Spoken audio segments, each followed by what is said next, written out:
Welcome to the Intentional Encourager podcast, where each episode brings you compelling conversations and stories designed to entertain, enlighten, and encourage. And now here's your host, Brian Sexton.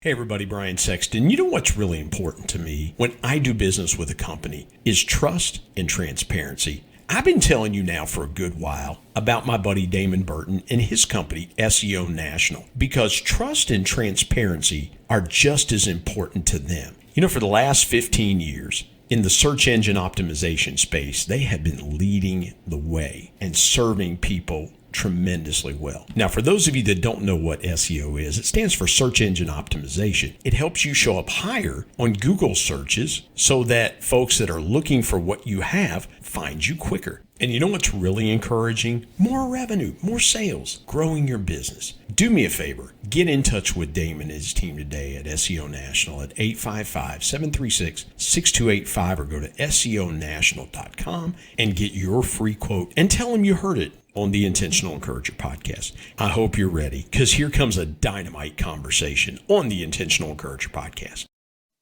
And welcome into the Intentional Encourager podcast. I'm your host, Brian Sexton. Thank you for joining us again today. I've got a treat. Again, it's not often that I get podcasters on the Intentional Encourager podcast. I love talking to podcasters because, again, they get the format of it. But it's a rare thing to get an author and a podcaster. And I've got that. I've got the author of the book, Planting Your Purpose. He's also the host of the Digital Ministry Mastermind podcast. He said, Brian, here you go. You're getting all religious on me again today. You're gonna learn something. You're gonna get encouraged. And it's an honor to welcome Alec Kassan to the Intentional Encourager podcast. How are you doing today, Alec? Doing very well, Brian. Thank you so much. I'm honestly really honored to have the opportunity to be on this podcast and just share some encouragement. Well, I wouldn't be so honored yet. We haven't even started talking. So. No, I'm for real. Yeah, I'm excited. I've listened to a few of your episodes, and I can tell you got a great passion for what you're doing, and I'm sure your audience, they know that as well. Well, for some that listen to the podcast, it's a great way to cure insomnia because, you listen to me talk and you just drift right off to sleep. And so, let's start here. You and I were talking, let's talk podcasting for a few minutes because I'm sure there are people that would say to themselves, I've always wanted to do a podcast. It seems like the hip, cool thing is like everybody wants to do a podcast. And so, I know why I started my podcast. Why did you start your podcast? Yeah, so I started my podcast. It's kind of like a culmination of things. The big one was when I had graduated from college. I went to school thinking that God wanted me to be like a physical therapist. You get to make some money and you get to really help people. And as I was getting closer and closer to graduating, and just more and more, I was like, oh my gosh, this is not what I want to do with my life. And after graduating, I was talking with like a couple of mentors of mine, and I was like, you know what? I feel like God's like really calling me to do like a social media ministry. And I was really into YouTube, editing videos at the time. And that got so overwhelming. Like I'm a perfectionist. I was trying to do everything, I was doing everything, and it was too much. And I still wanted to create content. And eventually that led to starting up this podcast, because as I was learning more about starting an online ministry, I was like wanting to share the things that I was learning. And my YouTube channel wasn't really the place for that. And I was like, you know what? I'm going to start something separate that's specifically going to be focused on people who are already running their own online ministry or Christ-centered business. And I'm just going to share the things that I'm learning, or the things that are inspiring me on my journey to grow my own online ministry as well. So that's been kind of the cliff noted version as to like kind of what inspired me to start. No, I love that, because here's the thing. I think a lot of people, Alec, they will say to themselves, and I've gotten this. They're like, well, how many subscribers do you have to your podcast? How many downloads do you get? Things like that. I think everybody, a lot of people, I don't want to say everybody, but a lot of people measure success with numbers and things like that. And to me, that's just never really mattered a whole lot. For me, the best way that the success that if I could call it that, the success is in the fact of who you get to connect with, who you get to meet, who you get to have on your show, that without that medium of a podcast, you might not get to talk to those people. You might not get to engage with those people. And I love where you're going with this, because everybody was like, well, there are a lot of people that say, well, you shouldn't make the church a business and you got to separate and things like that. There's a lot of principles that interweave between the business world and some things that can really help churches develop their online ministry, maybe even small businesses. There are ministry concepts that are great for small businesses, like serving people well and loving your customer and things like that.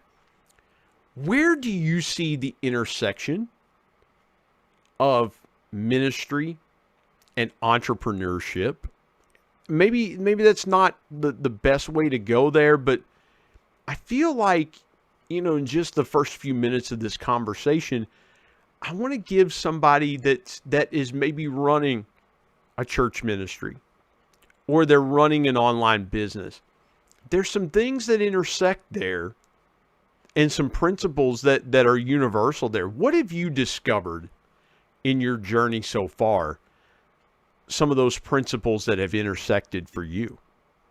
Yeah, that's actually like a really great question, because when it comes to things like the church and principles that we learn about in the Bible, a lot of it can be very like heady, where it doesn't seem like it's rooted into things that we can do and apply in our lives right now, especially in things like business. We think that those things are so separate, but I believe that Jesus isn't just coming into our lives to like improve our like life outside of our work, but like what we do and who we are. It's a very like intimately intertwined thing. We kind of express who we are in our work, and it's so cool because some of the best business principles, marketing principles that I've learned ever is from how Jesus ran his ministry. And there's it's so funny because it's like I didn't even pick up on this until I had heard someone else on I forgot what the show was, but someone was on this marketing show, and they were like, if you had to pick one thing to differentiate yourself from everyone else in your field, like what would be the thing that you would have that would be your leg up? And there's people that are like, oh, well, I'd have a better product. I would try to be in the most populated market. I'd try to be in front of the most people. Mm-hmm. And it's like, all those things are good, but if you can have your product be in like a starving crowd, like a crowd that is like desperate for it, honestly, like, not that I'm endorsing promoting like crappy products, but it wouldn't, even if it's a crappy product, if people are desperate for this thing, they're going to get it. And the analogy they used was like, if you have the only hot dog stand outside of a football stadium after the game is done and you got all these like drunk people coming out, they don't care if the hot dog is they're going to buy your hot dog. And if it's pretty good and you charge $10, they'll be like, oh, darn, this could be worth $5, but it's the only hot dog. I'll be $10. Let me jump in there, Alec. You've really got something stirring there. And I love it because, and I've told people this repeatedly, and I kind of sound like a broken record, but what I said in my book, People Buy From People, is people buy connection before they ever make a transaction. People choose a church to attend because they feel a connection to that church, or they feel like there could be a connection to that church. And a lot of people will say, have a lot of people or people disconnect from a church because of something negative, or they disconnect. So you're really, I love where you're going there, because the connection in the analogy you made is the connection is, I'm hungry, I want something to fill my stomach, here's the hot dog stand. Okay, well, yeah, in that moment, the things are connecting. You know, with podcasting, people will ask all the time, and I see this and you see this as well. Well, what microphone should I use? Well, what camera should I have? And I made so many mistakes starting out because I felt like my equipment should be good and all this other stuff. And what I learned was for me to connect to it, it needed to be simple. I made it really hard.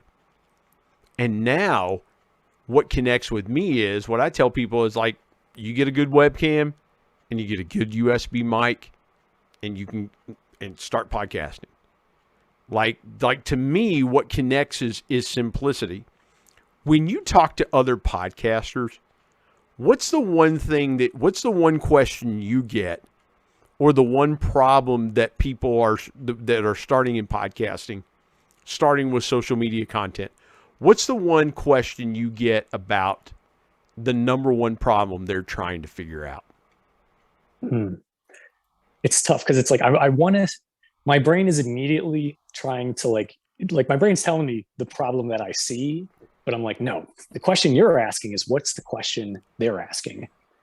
And I think a lot of the times what I've noticed is a lot of people wanting to get go both ways. You can go any way you want to go. Yeah, go any way you want to go. So I guess I would say like, yeah, the biggest question it's revolved around like outreach and engagement with their audience. But then the bigger issue that I see is a lack of understanding of their audience. So, for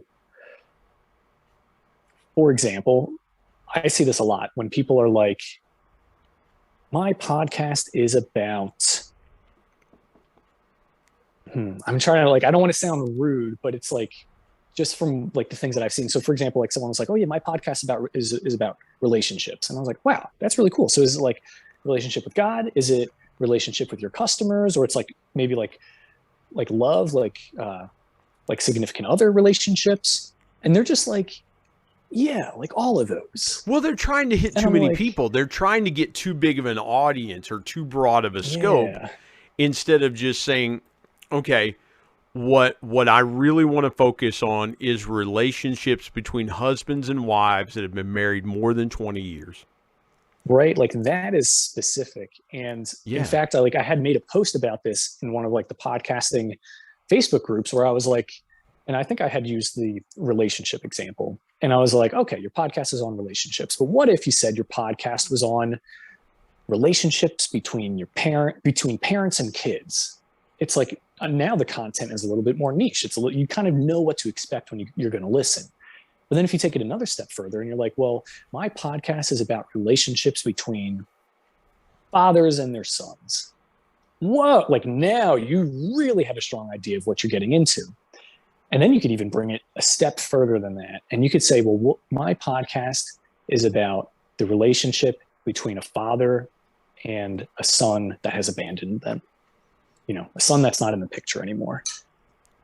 Now it's like you go from that to then just saying it's about relationships. It's like the spectrum. Like, what if that father was going to that podcast and they're just like, it's about relationships? They might be thinking, well, it's like, I don't know what that means. But if your audience, it's like they're hearing that, they're like, oh wow, it's about fathers. That's me. It's about building relationships with sons who you don't have a strong relationship with anymore. Then it's like, oh my, this is for me. I didn't even hear it. Yeah. I'm hooked. Yeah. And it's like, that's super powerful. And like, well, and Jesus everybody did that too. It's like, exactly. I didn't mean to interrupt you, but it feels like that there are so many people that say, well, I want to do a podcast about relationships and I want to get this huge audience so I can monetize. And it's like, okay, so what unique value proposition do you bring to your audience? Unless you're Joe Rogan and people say, well, I want to be like Joe Rogan, but you don't see all the steps that Joe Rogan took in his career, right, to build the audience that he had, so that when he decided to podcast, those people he was already speaking to in UFC and stand-up comedy. And again, I use that as an example because arguably Joe Rogan is probably the most successful podcaster on the planet right now. Yeah. But he took the different audiences that he was already speaking to and just brought them with him to where he literally could say, you know what, I'm going to talk about relationships. He doesn't have to define his niche, right? Because his audience is going to follow him. He could be spending 20 minutes talking about a coffee cup. Yeah. His audience will follow him. And I feel like there are so many people that want to get the audience before they get the content. Mm. How important is your content before the audience comes? Like you, and especially in digital ministry, where, it's like, well, people will say, and I'm going to use my West Virginia, well, the Lord's called us to minister to a bunch of people, and we just going to use this thing called the internet to do it with, and that YouTube thing there and the Twitter machine, we're just going to put our message.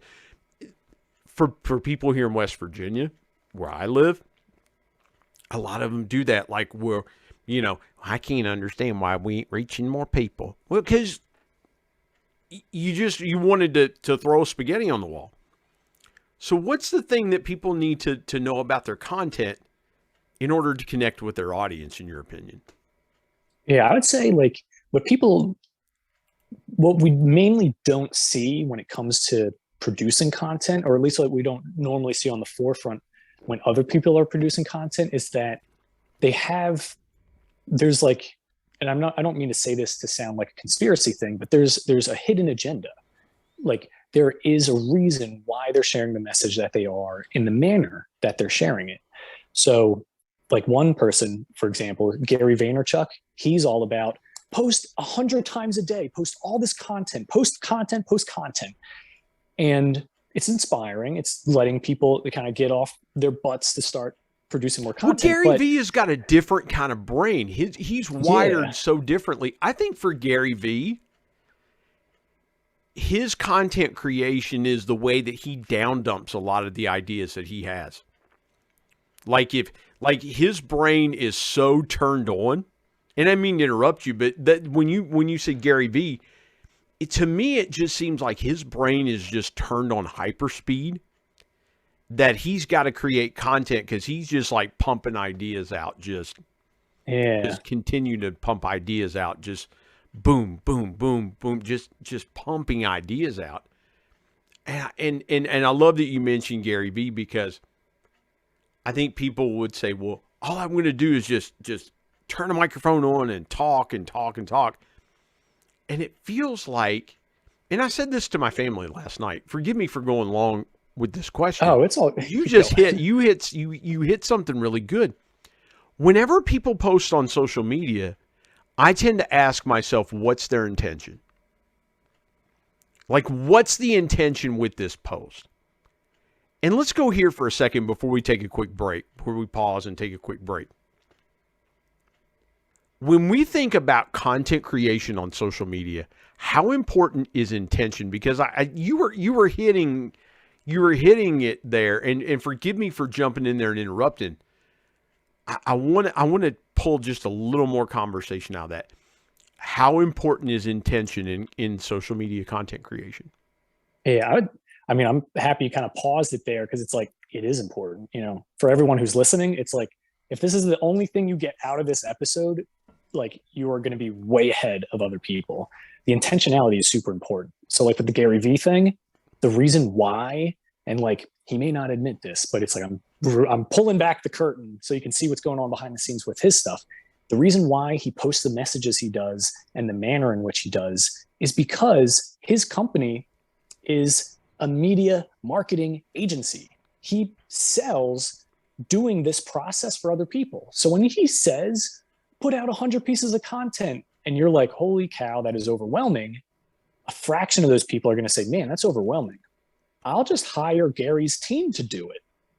And then the other side of it, he's giving advice. He's consulting a bunch of different social media companies. So when he goes on and he's talking about how you really got to leverage Instagram, he's got some form of investment in the company. And it's not like, again, I'm not saying like, oh, he's a bad guy for doing this, but it's like, that's why he's doing it. It's the intentionality behind it. So when people are posting a lot of things talking about, oh, how great their relationship is, they probably have got some type of relationship book, like, like spouse relationship or something like that. There's something behind the scenes for why they're doing that. And a big thing is you need that. You need to know, why am I posting this stuff? Why am I trying to get people to engage with my things? Because I ran into this issue, and I've seen many churches that I've had the pleasure of volunteer with run into this issue too.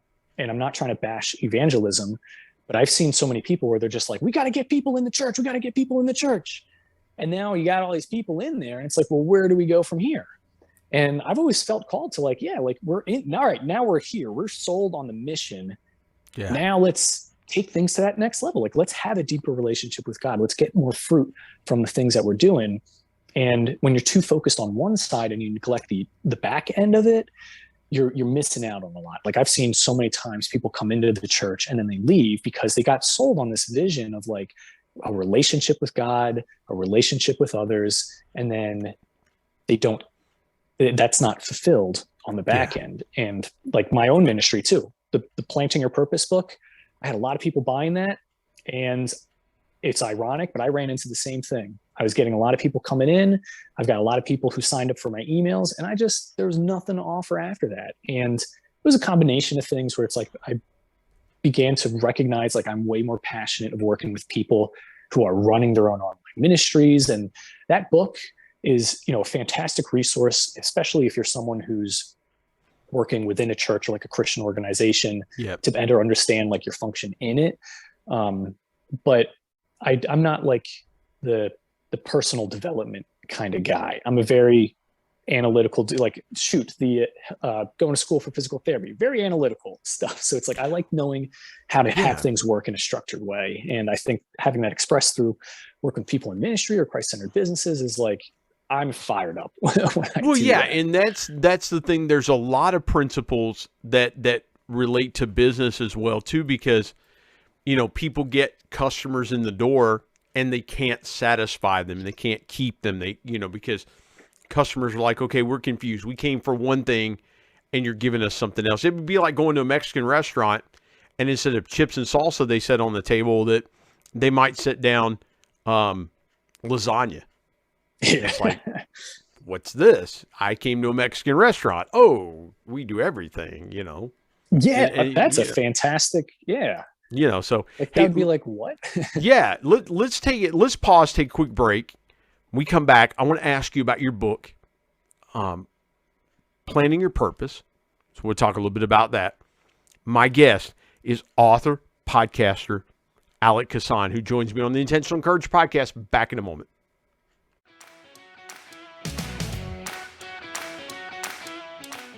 Hey everybody, Brian Sexton here. The new year is upon us, and you may be sitting there thinking, hey, I would really love to pay off some debt, or I would like to save for that dream vacation. Maybe you want to buy a new car. Whatever it is you want to do financially in the coming year, let me give you a great piece of intentional encouragement and something to think about that might help you do it. Products for Profit. Now, this is a course taught by my good friend Joe Hart, who's been a guest on the Intentional Encourager podcast and has told his story how reselling changed his life. And you know what, folks? It could do the same thing for you too. It's really simple. Reselling is basically buying a product and then reselling it online for more money. And Joe is going to take you through the steps and show you how to do this either part-time or maybe, as some of his students have done, take this full-time as well. Go to coachjoe89.gumroad.com/L/premium PFP. And oh, by the way, this group is going to help you find leads of products that are profitable right now, give you all kinds of great intentional encouragement, and you're going to be surrounded by a community of people that are going to want to see you be successful in the reselling game. Again, go to coachjoe89.gumroad.com/L/premium PFP and tell him you heard about it on the Intentional Encourager podcast. And now let's get back to more great conversation here on the Intentional Encourager podcast.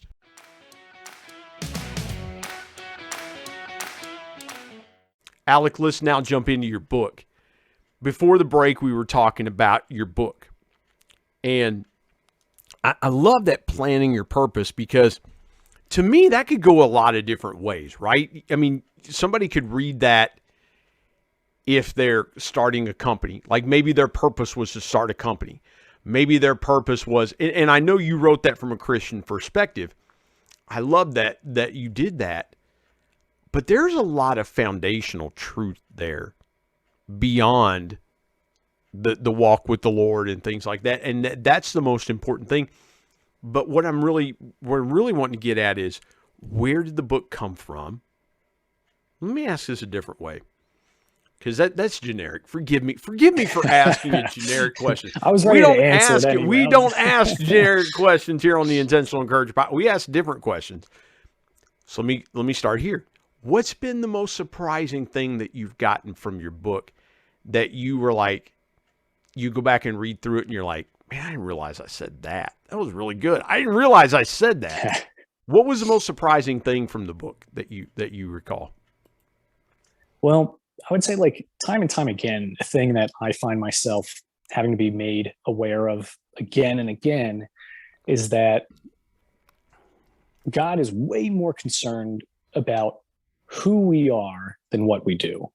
Now, obviously, don't be going around doing a bunch of bad stuff, but like from the, I guess, Christian perspective, we're not bringing with us our job, our resume, our awards, our credentials. Like those things don't pass on in the next life. Like I know, like in Egypt, temples and pyramids and stuff, the kings and stuff, the pharaohs, they believed in that. That's why they buried themselves with all their gold and things. And nowadays it's like, we don't have that much of that perspective anymore.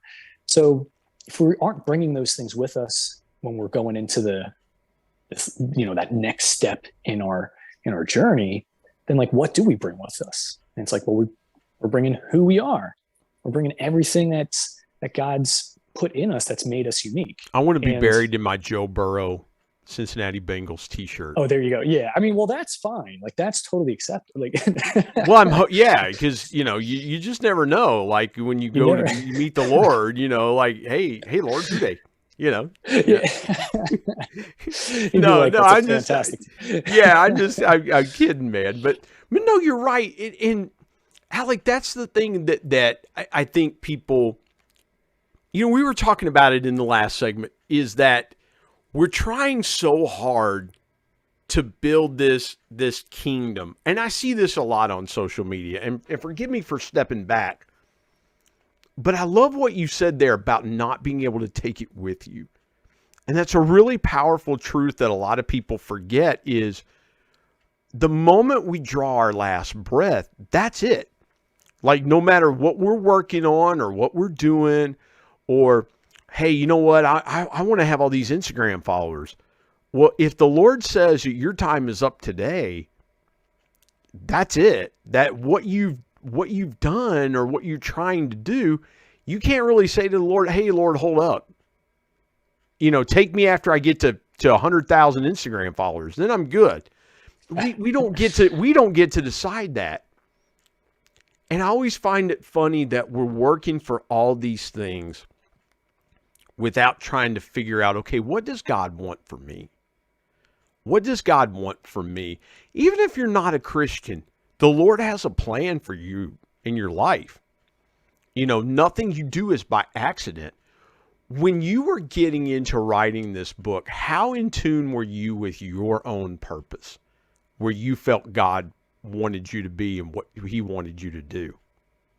Yeah, I think like at that time, a lot of my reliance was in things that weren't going to be permanent. So how I was saying, like, oh yeah, I went to school to study to be a physical therapist. Like I was really sold on the dream where it's like, oh yeah, you do well in high school, then you go to college, you get the degree, you get a job that pays well, you start putting money down on a house, you get married, and things are going pretty smooth. And after graduating, I was like, oh well, what am I going to use this degree for? I'm not trying to be a physical therapist. And then I was like, oh yeah, the Christian YouTube channel. I feel like God, it's like so like related to the church, that God just cannot not bless it and it be successful within the first few months. And it's like, that didn't happen. And around that time, I met my fiance, and I mean, girlfriend at the time, fiance now. And I was like, not really able to afford where I was living. And it got to the point where I was like, well, I gotta move back to Jersey. And I moved back to Jersey, moved in with my parents, and was literally, the stereotype of the guy living in the parents' basement. And it was like at this like literal low point, basement, underground, low point, haha. Anyway, it was at that low point where it was like, man, I'm not part of that story that I was sold on of going to school and things are going well. And then on top of that, I'm like, I want to propose to this girl, but like, I'm not doing that. And I'm not going to do that. I'm going to be like living with my parents. Like, that's just a recipe for disaster. That's not going to work. And it was through that season of really needing to like look at things differently that I just felt like God kept like just nudging me and being like, you're asking good questions, like keep searching for the answers. And I was like writing down notes in my mind. I was like, oh, this is going to make for a great YouTube video of what I'm learning. And then I was like, oh man, this could be like a series, like a video series. And I was like, oh my gosh, this is like a lot longer than I thought. And I was like, well, this could just be made into like a manuscript for a book. And then it just, once that perspective got shifted a little bit, I was like, yeah, I can turn this into like a 20-day devotional. And that's kind of like how the book came to be. It was just really through like this journey of like me trying to find the answers for myself by learning from different successful pastors, ministry leaders, even like business leaders throughout history, and just taking the thing. And it's like, essentially like really did just boil down to that of like who you are in what you do, because what you do should be an expression of who you are. Yeah. And on like a more like down, like rooted to earth example of like it's easy to visualize where it's like, oh yeah, go to heaven, we don't bring our stuff with us, but like, how does that apply in the today? And an example you could think of is if you get fired from a job, what are you bringing to that next job? Not all the work you did previously. That's probably for the previous business, or if a business that you maybe have tried to start up didn't work, that stuff isn't going to be coming to the next one. But the things that will be coming with you are the skills, the lessons, the attitudes, your mindset, the different things you've learned on that journey. So then when you go into that new position, you're bringing you, and that's the most valuable thing. Like, people on teams want to know that. Yeah. And forgive me for jumping in there and interrupting, but you make fine. Such a beautiful point, is that in our world today, people want to throw around passion. Oh, this person's so passionate. Boy, they, wake up. Listen, man, I don't wake up every day passionate. My knee hurts, my back hurts. You'll get there, I promise. Yeah. You will understand that. As I approach 50, you will get to understand that. I don't wake up with passion every day. But when the alarm goes off, I know what I got to do. I know in my mind, okay, I got to get up and pray. I got to spend a little time with my wife before she goes to work. I got to get some breakfast. I got to get dressed. There's all those purposeful things that have to be done in the day to do what, to live out what God has called us to do. Because, the Bible says if a person won't work, then they're worse than an infidel. And so we have to provide for our families. We have to function. And I know there are some people that cannot. They physically cannot. Listen, the Scripture makes room for that. I promise. The Scripture makes room for that. I'm saying those of us able-bodied that can, we have a purpose. And our first purpose is to worship. We were created to worship and to serve the Lord. The Bible says it's not His will that any perish. But even if you're a person listening to us and say, well, I don't believe in God, I don't worship God, I don't serve God, that's okay. You have a purpose too. And I think we miss it. And I love what you said about what you do, what you bring to things that you do. Like you bring a purpose. You're not just showing up going, okay, why are you here? I thought it'd be good to spend 8 hours over here with you guys. Yeah, I'm cool. If you want to pay me, great. If not, no worries. Your purpose is you want to get paid because you need money and things like that. What's the biggest thing as you have journeyed through this, and we'll pause and take another break, but as you walk through this journey now being an author, what do you feel like your purpose is? Where do you feel like God is calling you into your purpose and things? Because you mentioned you study physical therapy, and that's a tremendous skill. But where do you feel like, or what do you feel like is your purpose? Yeah, I know like within this current season, God's really like highlighted a lot of things where mainly just, I don't want to sound cliche to say like self-sabotaging beliefs, but we are living in a broken world, and there are things that we've learned while growing up that just aren't true. Things that may be holding one back. And I feel like as my own online ministry is starting to grow, it's requiring more of me. And it's a very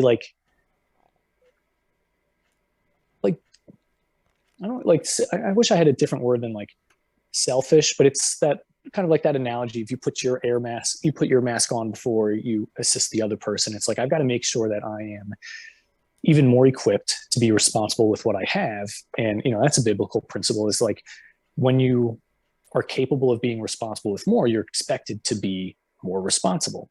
And I do want to, the ministry and the direction it's going right now, it's helping people more one-on-one. I'm not trying to hide behind Facebook posts or just have people interact with me by reading words on a page. Like I want to take that next step to actually be working with people one-on-one to help them break past those barriers, go from where they're at to where they want to go, specifically with like their podcast or online ministry.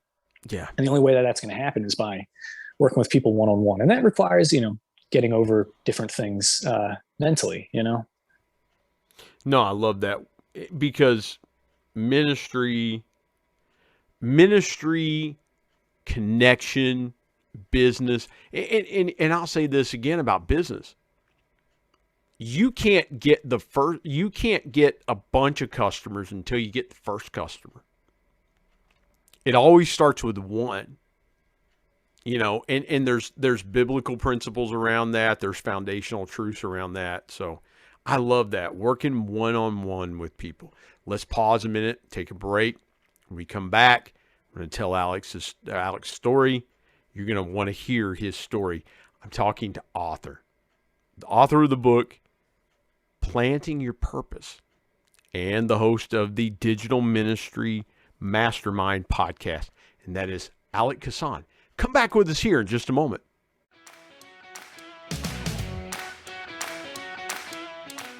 Hey everybody, Brian Sexton. Have you ever wanted to live a bucket list life? Or if you're a business owner, have you ever wanted to incentivize your team in unbelievable ways?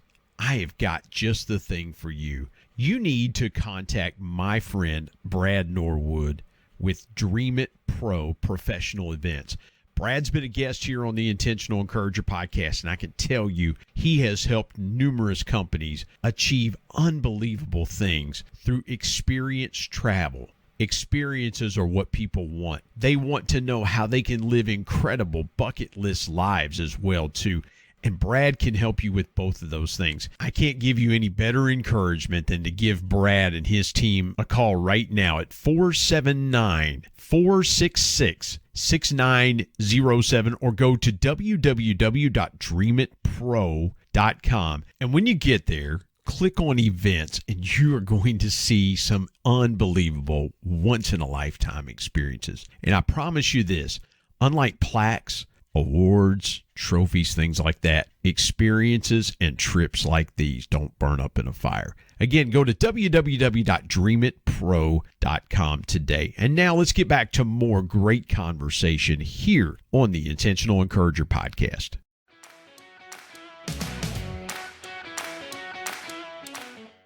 Alec, let's now dive into your story. I want to hear your story. And again, you mentioned listening to a few episodes of the Intentional Encourager podcast. You know, we're all about stories. And so take me as far back as you want to go. You've mentioned your college life, about switching gears and things like that. Take me as far back as you want to go, and take me through a couple of obstacles that you've overcome and the lessons that you learned from it. Yeah, I'm like, it's like now, I was like, now the gears are turning. I was like, I feel like the floodgates of like possible stories that could be shared. I guess, like, would you rather have it's so hard to say. Would you rather than stuff or just personal? Listen, here's the thing about stories of people in life. And when I've been on podcasts, I'll say this, when I've been on podcasts, I've interwoven a lot of different things about my life, personal, professional, things like that, because people will say, it's like, well, I'm going to leave my personal stuff behind, or they'll post stuff on social media. Here's a good example. Post stuff on social media, and they'll go, well, I'm just going to leave my personal life out of it. Well, here's the thing. Don't you think that sometimes your personal things you're going through might not resonate with somebody, might not walk with them in the same way? And it's like, you're not just a salesperson. You're not just a content creator. You're not just a CEO. You're a person first. Like, I would hope you'd be a person first. So yeah, I mean, that's what, and I think people are sometimes afraid to talk about the things that they've been through and things like that. So yeah, I mean, if you want to talk about ministry things, great. If you want to talk about personal things, I just want to step aside, and I'm sure the audience is going, step aside, let him tell his story. So I want to do that and let you tell your story. Yeah, I think, I think sharing some of the personal stuff, especially like having, the conversation that we just had before the break, talking about, or how I had shed some light on things of like, overcoming some like self-sabotaging things. I think sharing some stories about that may be very encouraging for others who are on this journey as well. So when I was in school, specifically around the time when I was getting out of high school, one of the stories in my mind was, a happy, fun life is comprised of a lot of partying. Whoa, whoop-de-doo, stereotypical college guy who's doing the partying stuff. But it was really, I think it was really at a time like just the neglect of taking a moment to see, like, is what I'm trying to do like really what I feel called to? And influence of friends and different things I was watching on TV had definitely influenced my way of seeing things. So I know, like, TV shows like Jersey Shore, I grew up in Jersey, I was, the Jersey Shore, I was going to watch that. And it's basically just a show about guys who like lifting weights, got muscles, and they're just like going to clubs with girls. It's basically just like, get fit, get laid, and get drunk. And it's like, I was like, that seems pretty fun. So I was like adopting a lot of that. And then the friend group I was hanging out with, a lot of the friends, a lot of us just like smoked a lot of weed and stuff. And it got to a point where I was starting to recognize, this is not serving me. And I was like, I want to stop. And when I would mention going out, doing things with friends, let's go to movies, let's do this, the follow-up question is like, cool. So like, you trying to smoke at my house? Or are we trying to smoke in your car? Or are we trying to go behind the movie theater, smoke back there? And I'm like, well, how about we not do that? Let's go to the movies. Oh, so we're going to smoke after the movies? And I was like, and I got twirled into that whole thing. And now going into college, that was very much like just a habit just smoking weed and stuff. And then, of course, if you're going out to parties, you're smoking weed then. And as I was getting more involved in church, this one woman who's at the church, she was dealing with a lot of her own internal struggles. And I think because she knew what she was struggling with in terms of like drug addiction, she could see there was something that was gripping me. And she came up to me and she was like, "Hey, Alec, I'm sorry if I'm overstepping any boundaries, but it's like, I'm going to be going to this NA meeting, Narcotics Anonymous. Would you want to like be part of like, going to that as well?" And I remember my response. I was like, "Oh, thanks." I was like, "I really appreciate it. I've actually been trying to quit smoking weed, but it's not, I don't know." I was like, "I don't know. I'd feel like an idiot if I went because it's not that much of an issue." And she's like, "Well, is it an issue?" I was like, "Well, it is, but it's like, there's people out there with like probably like more deeper issue stuff than what I have. And I feel like I'd be an idiot if I went." And she was like, "So do you think that's you telling you that? Or do you think that's the enemy trying to prevent you from going to actually get the help that you want?" Mm-hmm. I was like, because here I am thinking that if I go and I'm like, "Hi, my name's Alec Kassan. I struggle with smoking weed and I really want to stop. And it's really tough." Like, and I'm thinking people are going to be like, "You idiot, just stop smoking. It's not that addictive. I'm over here addicted to heroin and drinking alcohol and get out of here, poser." And it's like, and I like, as I was saying that out loud, like, and I literally was saying that to her. And I was like, "That's totally ridiculous." I was like, "Okay, when are you going?" Well, I was it's "Sign me up. I'm going to go with you." Yeah, it's like, and I used to be bigger than what I am. And it was like, somebody's like, "Oh man, you don't look like you're 330 pounds. And I'm like, "Yeah, but I wear a size 4X clothes and I wear, I'm like, I'm getting treated for high blood pressure." And I did, man. I would have people when I was big like that, like 340, 350, they'd be like, "Oh, you don't look big. You don't look that fat." And my doctor was going, "Man, you're going to die if you don't do something." And so I can see where you want to say to yourself, it's like, "Well, yeah, I'm not that big. Like, I'm not as big as these people. Like, I feel pretty good for a fat guy, But deep down, I was dying. And I feel like, and I don't want to put words in your mouth, but is that kind of where you were feeling like, I know I need to get some help, but I'm not as bad off as these people?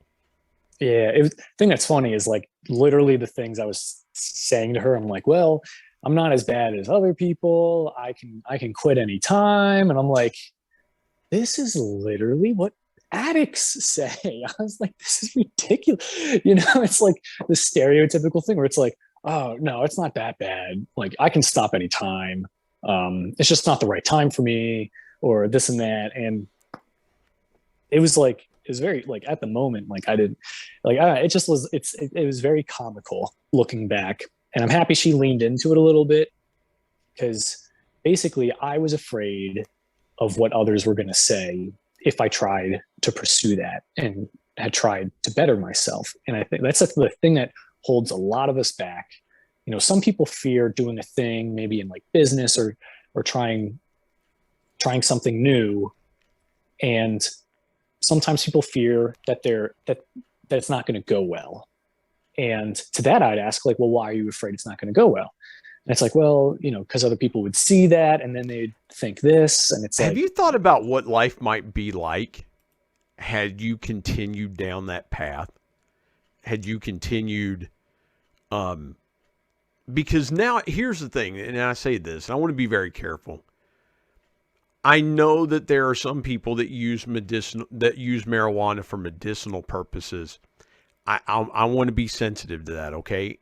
But again, it's addictive behavior. Do you ever think of what might have happened to you, where you might be, had you just continued to say, "Well, I'm not as bad off as those people. I'm not in that bad a shape"? Have you ever kind of considered what life might be like today had you not decided to just stop? And And again, the with the power of the Lord, the help of the Lord, I can hear that in your voice. But you ever thought about where you might be? Definitely way less fulfilled. Subconsciously, I'd be way more scared of stuff.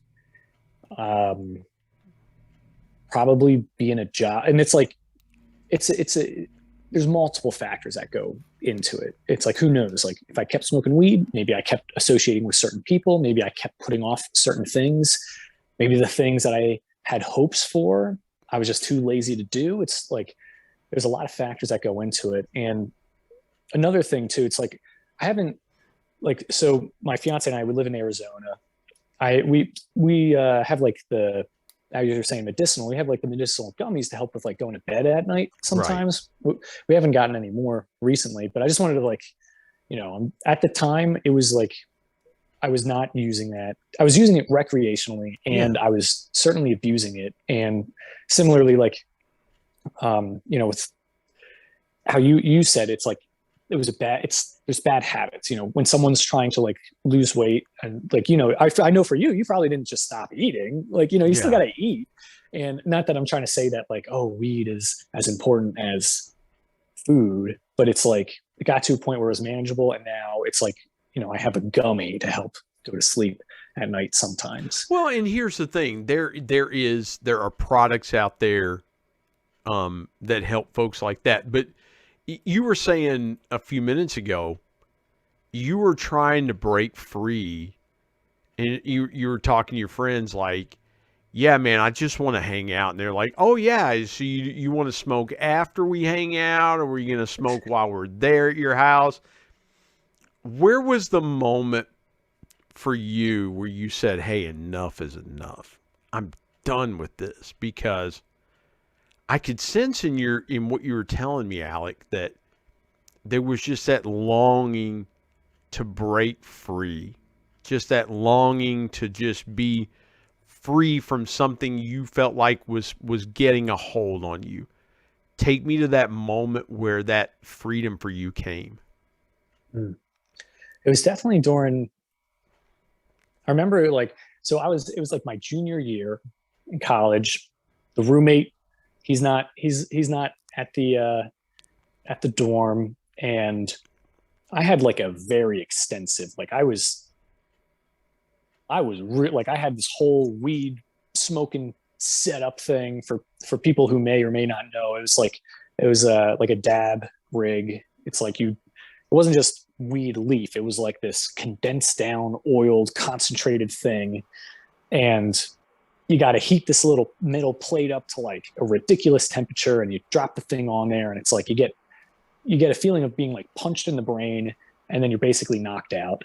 And I had like hit this thing, and I'm just watching TV, and I'm looking at my laptop. I got like 15 tabs open in the same window, all things that are like trying to help with it. Like I really wanted to do like a fitness app.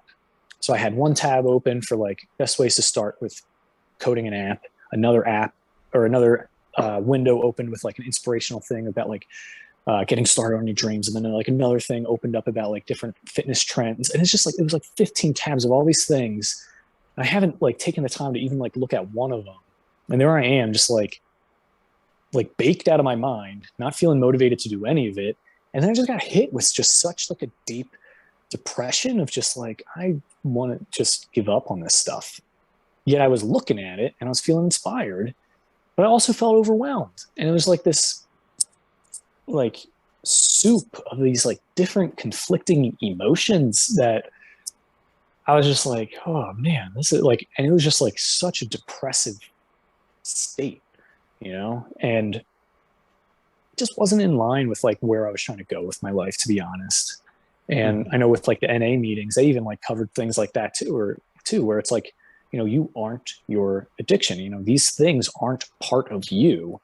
They're just things that, you kind of are like abusing. At least like that's sort of like what I had gotten out of it. And there's a lot of back and forth of trying to quit and stay off of it, of smoking weed, and even fell back into it depending on like who I was hanging out with. And eventually, I just had to like And that was the most annoying part, being around friends who still consistently smoke and they know you don't want to smoke, and you're hanging out and they're like, oh yeah, here, you want to hit this? And I'm just like, nah. Oh yeah, my bad, I forgot. And you're hanging out again. Oh, you want to hit this? And I'm like, no, I don't. I don't smoke anymore. And they're like, oh yeah, I forgot. And it's like, it got to a point where I'm like, dude, I'm not a smoker. I'm not smoking. Yeah. And it's like, and the thing that's ironic is like, they tell me they want to stop. And I'm like, well, take the steps too. Take the steps to quit. Like, I went to NA meetings. I went to AA meetings. Like, all these things that took me out of my comfort zone, I did. And I was surrounding myself with people who were like on the same mind track. They wanted to quit what they were doing too. And it's like, if you want to quit, it probably is going to start with you not buying weed anymore. You're going to have to stop listening to certain types of music. You're going to have to stop hanging out with certain types of people.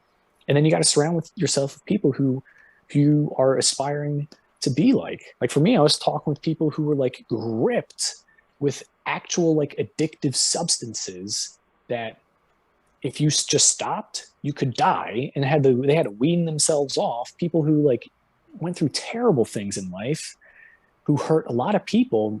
Meanwhile, here I am. I'm just like, I got high and I didn't feel motivated to do a thing. And like, that was part of the thoughts of like why I didn't deserve to go to these meetings. But it's like, that affected me in a major way. Well, and Alec, forgive me for jumping in there, but oh no, it's all good. I was kind of rambling. No. Listen, there are some people that start with marijuana and they move up to the next level. Maybe it's pills. Then they move up to heroin. Then they move. But it's like, it's never enough. The high is never enough. And they probably, and again, I'm trying to just put myself in that moment. It could have been a situation where those people said, you're exactly where you need to be. Because I was like you. I started on weed. Then I moved up to this, and then I moved up to that. Because here in West Virginia, where I live, the addiction problem is ferocious. And for us, it was like painkillers, and that wasn't strong enough. So people moved up to different things. Now looking back, I want to ask you this question, and you've been so gracious with your time. I've got to ask you this. What's the one thing, if you could step back in time and you could walk into that dorm room and put your arm around that Alec, what do you think you'd say to him, and what piece of intentional encouragement would you give him?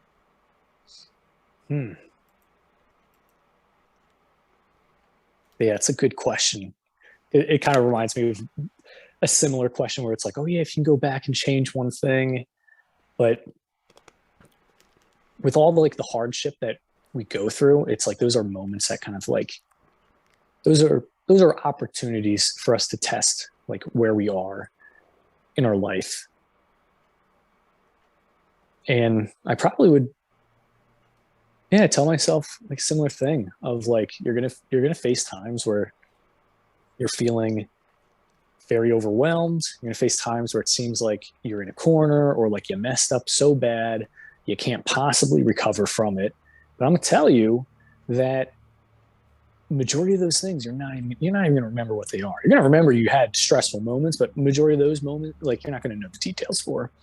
You're gonna get over it. And failure is not like a slip up. It's not like a difficult moment. Like, these are things that we see on the path to like getting to where we want to go. But like when you give up on a thing, when you stop, or you say this hardship means I need to give up right now, it's in that moment of giving up that you've now taken on the ownership of like, yeah, I've failed this. But yeah, difficulties don't necessarily mean that you're doing the wrong thing. And I tell myself, you got to, keep studying that story of Joseph. Like, that's a prime example of, a kid who was very well equipped with a lot of good knowledge, And it was just like external circumstance after external circumstance of hardship. And he just stuck with his integrity. He didn't allow those moments to change his identity. And at the end, God actually used those as stepping stones towards some really great influence. He was able to influence a lot of people and save a lot of lives. That is so good. Alec, tell folks where they can get a hold of your book, how they can connect with you. I know folks are going to want to reach out to you. How do folks get connected with you? Yeah, so for my book, you can either go to plantingyourpurpose.com. That's just all one word. I have various other resources and things you can get from there, or you can go on Amazon, Barnes & Noble to find the book as well. The book title is 3 separate words, Planting Your Purpose, 3 separate words. And I would say the best way to stay up to date and in contact with me and what I'm doing would be to check out the podcast, Digital Ministry Mastermind. It's got a good balance of biblical principles tied in with business growth, things like that. Sometimes I lean a little bit more on the business tactic side of things, but the heart is still there of trying to help people like how Jesus helped. Oh, that's so good. And forgive me, I mispronounced your name when we were starting. Alec Kassan, Kassan. You want to definitely get connected with him and go to his website, Planting Your Purpose, PlantingYourPurpose, plantingyourpurpose.com. Alec, man, what a great pleasure it's been to have you. I've so enjoyed our conversation. Thank you for joining me on the Intentional Encourager podcast.